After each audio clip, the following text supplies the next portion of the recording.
Hey, what's good, everyone? Hope you're having a good day or night whenever you're watching this. And today, I'm going to be talking about a book review. And if you like books that are coming of age and are about resilience with a little bit of humorous undertones, then you should definitely keep watching and check out this book that I'm about to describe to see if you're interested in it.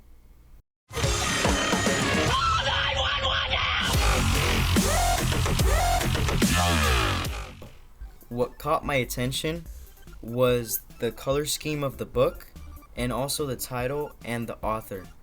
And after reading the back summary of the book, I had a pretty good guess on what the book was going to be about. And my first impressions did match the overall theme of the book. Now, the book is Trevor Noah, Born a Crime. And it says here, Stories from a South African Childhood. Now, the genre of this book is comedy, but also like an autobiography of his childhood and him going into his teen years. Now, this book is fairly long. It has 282 pages, but this is just one book. It's not a series of books.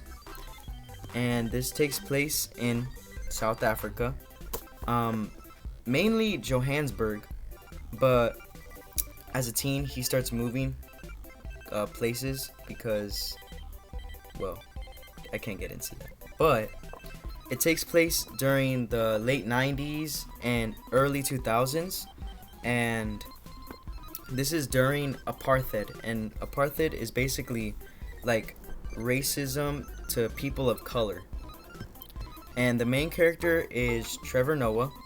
He's now a famous comedian, and he wrote this so that people knew about his childhood and what he went through. And as a kid, he was very naughty in like a sense of like he's kind of like Bart Simpson. Like he's always being mischievous, but he's also pretty smart. Like he knows how to weasel his way through a situation and not get caught or not get like punishment. But he's very adaptable. Like he can adapt to a situation fairly quickly because he's been through a lot.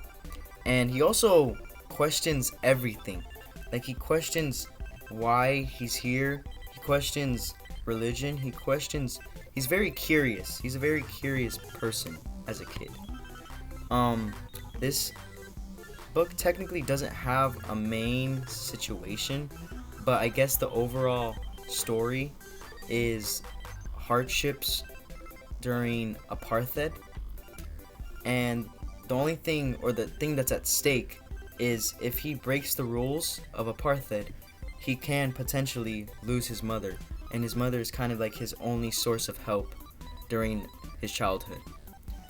One of the main themes in this book is identity, because he's born a crime, meaning he's mixed. He's a mixed child, and there's not that many mixed people where he lives.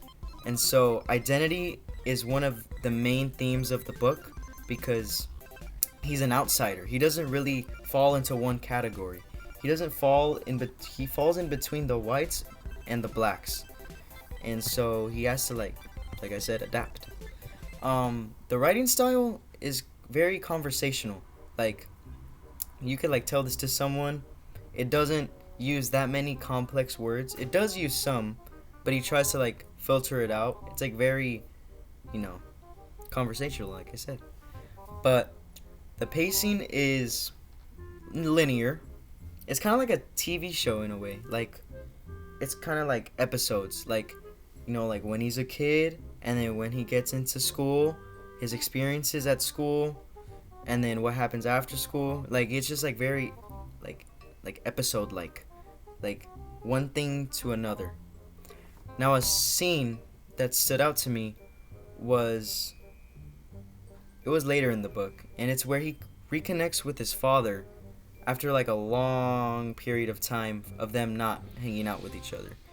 And the reason why I like this scene, or it stood out to me, is because at first there's like tension between them because it's been so long since they've like been together. They don't know what to talk about. Like, they don't have anything in common anymore.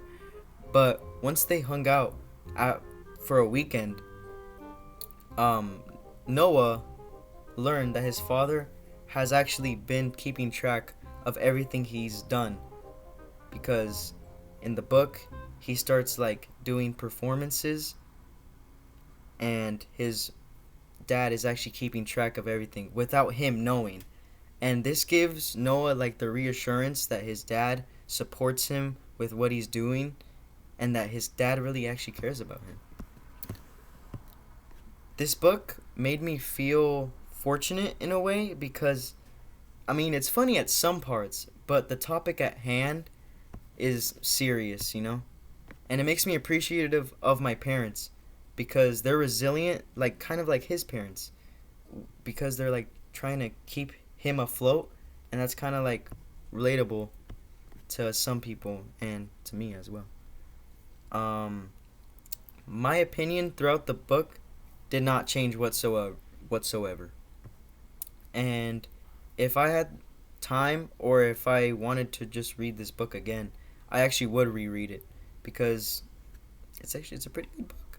I would reread it if I was like bored or had nothing else to do.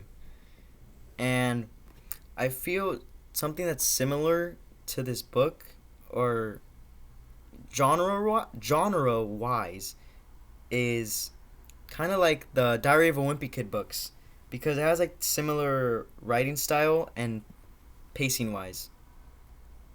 I think a type of reader that would enjoy this book are people who like books about like race and resilience, and to like never give up, but also those who kind of like who like humor books, like I said.